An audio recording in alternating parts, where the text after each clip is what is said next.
Hello everyone, myself Mangesh Dharme, lecturer in Mechanical Engineering Department, NIT Polytechnic Nagpur. Today we see the practical on frequency diagram, and the aim of today's practical are draw the frequency histogram, frequency polygon for the samples and calculate mean, mode and median for the same. The practical outcome of today's practical are draw the frequency histogram, frequency polygon for the sample and calculate mean, mode and median for the same.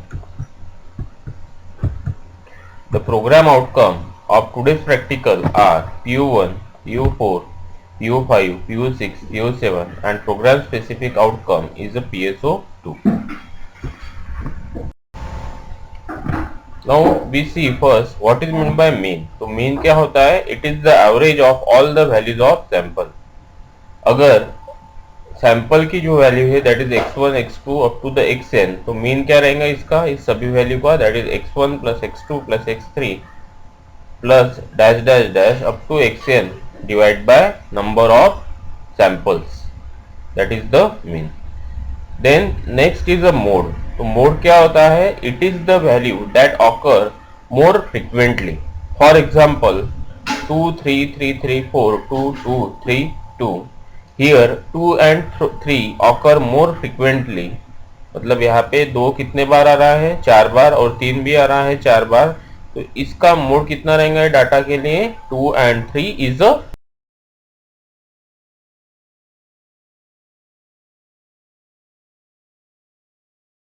mode for this data. Then next one is a median. तो median क्या होता है? When all the observations are arranged in ascending or descending order, then median is the magnitude of middle case. मतलब जो middle value रहती है उसी को ही क्या बोलते हैं? मीडियन. लेकिन अगर जो नंबर ऑफ ऑब्जर्वेशन है वो अगर ऑड रहे, मतलब n क्या है आपका? ऑड है, तो मीडियन क्या रहता है? n प्लस 1 डिवाइड बाय 2 थ वैल्यू. मतलब n प्लस 2, सपोज आपकी 10 वैल्यू है, ओके, आपकी 11 वैल्यू है, तो 11 plus 1 that is 12 divide by 2, मतलब 6th वैल्यू जो रहेंगी ऑब्जर्वेशन की, that is your median. If n even, median is the average of n by 2 and n by 2 plus 1, okay, मतलब ये दोनों का एवरेज. अगर n क्या है आपका? इवन है, दोनों का एवरेज जो रहेगा वो आपका मीडियन रहेगा. When the values are arrange in the ascending और descending order. Now next one is the range. तो रेंज क्या होता है? It is the difference between the largest observe value and the smallest observe value. Okay, suppose आपको दिया है observation में 1 से लेके 10, तो लार्जेस्ट ऑब्जर्व वैल्यू कितनी होगी वहां पे? 10, और लोएस्ट ऑब्जर्व वैल्यू कितनी होगी? 1, मतलब 10 minus 1 that is the range of the observation. Next one is the standard deviation. Standard deviation क्या होता है? It is the root mean square of the difference between the observation and the mean. Okay, तो suppose आपका observation यहाँ पे दिया है x1 to xn, तो इसका मीन क्या होगा? x1 plus x2 plus x3 up to xn divide by n, that is the mean. और स्टैंडर्ड डेविएशन क्या होगा इस ऑब्जर्वेशन के लिए? Under root x1 minus x bar whole square plus x2 minus x bar up to कहाँ तक? x3 minus x bar up to xn minus x bar whole square divide by n, that is the standard deviation. Now this is a problem. Draw the histogram, frequency bar chart, frequency polygon and frequency distribution curve for the following data. तो ये क्या दिया है आपको? पूरा data दिया है. तो आपको क्या करना है? इस डाटा के लिए आपको ये सभी कर्व ड्रॉ करना है and also find mean, median and the standard deviation. Now अभी क्या करना है आपको? जो डाटा आपको गिवन है उसको कौन से ऑर्डर में लगाना है? In the form of a range. Okay, मतलब 10 से 20 तक कौन से नंबर है आपके? देन 20 से 30 तक, 30 से 40, 40 से 50, 50 से 60, 60 से 70. तो आपने डाटा को ऑब्जर्व करने के बाद आपने ये नंबर निकाले 10 के बीच 20 के बीच में कौन से नंबर है, up to the 7 to 80। Then अभी ये कितने बार आए हैं नंबर, तो ये क्या हो गया इसका फ्रीक्वेंसी। 10 के 20 के बीच में कितने नंबर आए, 2, मतलब इसका फ्रीक्वेंसी कितना हो गया 2। लाइक दैट 22 वन टाइम, 31, 33, 34, 35, 38, मतलब 30 to 40 के बीच में कितने नंबर आए, 5, मतलब इसकी फ्रीक्वेंसी कितनी हो गई 5। देन 40 to 50 के बीच में आए 5, इसका फ्रीक्वेंसी भी हो गया 5। तो आपको क्या कैलकुलेट करना है, frequency and number in between and the range of the data in the problem. Then ये होने के बाद आपको क्या करना है, जो आपने टेबल कैलकुलेट किया था अभी, ओके, जैसे 10 से 20, 20 से 30, 30 से 40, 40 से 50, 50 से 60, 60 से 70, 70 से 80, और इसका मिडल वैल्यू कैलकुलेट करना है। 10 से बीच में कितना, 20 के बीच में कितना वैल्यू आ गया आपका, 10 plus 20, 30 divided by 2 is a 15 is the middle value of the range, like 25, 35, 45। बाद में 10 to 20 की जो फ्रीक्वेंसी थी वो थी 2, ये हो गया पहला बार। देन 20 to 30 की फ्रीक्वेंसी कितनी थी, again 1, then 5, then again 5, then 3, then 3 and then 3। तो this is a frequency histogram. और ये जो बार आपको शो क्या हो रहा है यहाँ पे, frequency of the value that will occurring, so that is a nothing but the frequency histogram। now next one is the frequency bar chart। तो अभी फ्रीक्वेंसी बार चार्ट में भी क्या करना पड़ता है आपको, एक्स एक्सिस पे जो रेंज रहेंगी वो रहेंगी, और वाई एक्सिस पे रहेंगी फ्रीक्वेंसी ऑफ द ऑकरेंस। तो यहाँ पे रेंज जो है 10 to 20, इसका क्या लेना पड़ता है आपको, middle value that is a 15। Then 20, 30 की 25, और ये जो मिडल वैल्यू जो आ रही है वहां से आपको एक बार ड्रॉ करना है उसकी फ्रीक्वेंसी ऑफ ऑकरेंस पे। जैसे 10 to 20 की जो फ्रीक्वेंसी ऑफ ऑकरेंस है 2 है, तो यहाँ तक आपको बार ड्रॉ करना है। तो और जैसे आपने यहाँ पे बार ड्रॉ किया वैसे आपको 70 to 80 तक बार ड्रॉ करना है। तो this is a simple frequency bar chart. Only यहाँ पे क्या रहेंगे, वहां पे कॉलम रहेंगे फ्रीक्वेंसी हिस्टोग्राम में, और यहाँ पे क्या रहेंगे, it is a simply one line that is a bar. तो that is called as a frequency bar chart.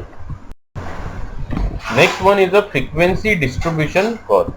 तो फ्रीक्वेंसी डिस्ट्रीब्यूशन कर्व में आपको क्या लेना है, सबसे पहले मिडल ऑफ द रेंज। जैसे 15 है, 15 की फ्रीक्वेंसी 2 है, देन 25 की फ्रीक्वेंसी 20 to 30, इसका जो मिडल है 25, इसकी फ्रीक्वेंसी 1 है, अप टू 70, 80 जिसकी फ्रीक्वेंसी कितनी है 3 है, और इसका मिडल वैल्यू कितना है 75। तो आपको यहाँ पे आ गया। तो सभी फ्रीक्वेंसी पॉइंट आपको सबसे पहले मार्क करना है, और यहाँ से 10 to 20 है तो इसके पहले का वैल्यू क्या रहेगा 0। 0 से लेके आपको ये सभी पॉइंट क्या करना है, ज्वाइन करना है with the help of a curve. तो that is the simply frequency distribution curve. Okay, then frequency polygon. अभी फ्रीक्वेंसी पॉलीगॉन और फ्रीक्वेंसी डिस्ट्रीब्यूशन कर्व में क्या डिफरेंस है, ओनली यहाँ पे भी सेम आपको फ्रीक्वेंसी के जो पॉइंट है वो मार्क करना है 1, 2, 3, 4, 5, 6, 7, ओके, एंड अप टू 100 ये ज्वाइन करना है। लेकिन यहाँ पे ज्वाइन करते वक्त आपको कर्व से ड्रॉ नहीं करना है। यहाँ पे किससे ड्रॉ ज्वाइन करना है ये सभी frequency point, it is by the straight line. So that's why it is called as the frequency polygon. Now we calculate the mean for this data. Okay, तो मैंने क्या किया, x bar is equal to x1 plus up to xn divided by n। तो यहाँ पे सभी addition किया, divide by number of observation कितने 22। तो मीन जो आया मेरा 46.31। Median, when all the observations are arranged in the ascending or descending order, then the median is the magnitude of middle case।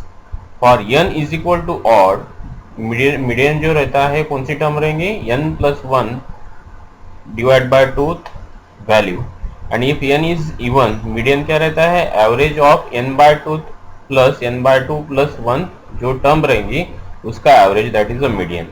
ये क्या है, आपको ऑब्जर्वेशन दिए, इसको क्या करना है आपको, सबसे पहले arrange all the value in the ascending और the descending order.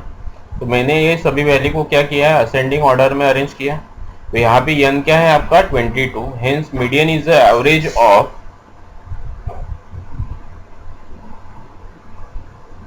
n plus 1 divide by 2 term. तो n कितना है 22 plus 1, 22 divide by 2 plus 22 divide by 2 plus 1। Okay, तो यहाँ पे 11 प्लस 12 टर्म का आपको क्या लेना है, एवरेज लेना है। तो यहाँ पे 11 टर्म देखिए, first, second, third, fourth, fifth, 6, 7, 8, 9, 10, 11 और 12। तो मतलब 11 12 टर्म कौन सी आपकी 45, that's why I am writing here 45 plus 47 divide by 2। तो एवरेज कितना है इसका 46 इज द एवरेज। तो ये जो एवरेज आया है, this is nothing but the median for this data. Now next one is the standard deviation. Standard deviation क्या होता है, it is the root mean square of the difference between the observation and mean. तो mean आपने calculate किया था, that is 46.32। आपको क्या करना है, under root 75 minus 46.32 whole square up to the n value. तो यहाँ पे n वैल्यू कौन सी है, दैट इज 49 तक आपको क्या करना है, 49 माइनस 46.32 होल स्क्वायर, इसका अंडर रूट लेना है divide by number of observation. तो जो वैल्यू आएंगे that is your the standard deviation. तो स्टैंडर्ड डेविएशन यहाँ पे कितना आ रहा है 18.57। Now in result we draw the frequency histogram, frequency polygon, frequency bar chart, mean, median and standard deviation for the given data. We able to draw the frequency histogram, frequency polygon, frequency bar chart, and we find out the mean, that is 46.31, median is 46 and standard deviation is 18.57. So that is all about this practical. In today's practical, we achieve the unit outcome, that is calculate mean, mode, median for a given sample including frequency histogram and frequency polygon. Summary of today's lecture. Today we see and draw the frequency histogram, frequency polygon, frequency bar chart and find the mean, median and standard deviation for the given data. The various program outcomes that we achieved in today's lecture are PO1, PO4, PO5, PO6, PO7 and program specific outcome is a PSO2. In next lecture we see practical on process capability and normal distribution curve. Thanks. For any query, contact to this number.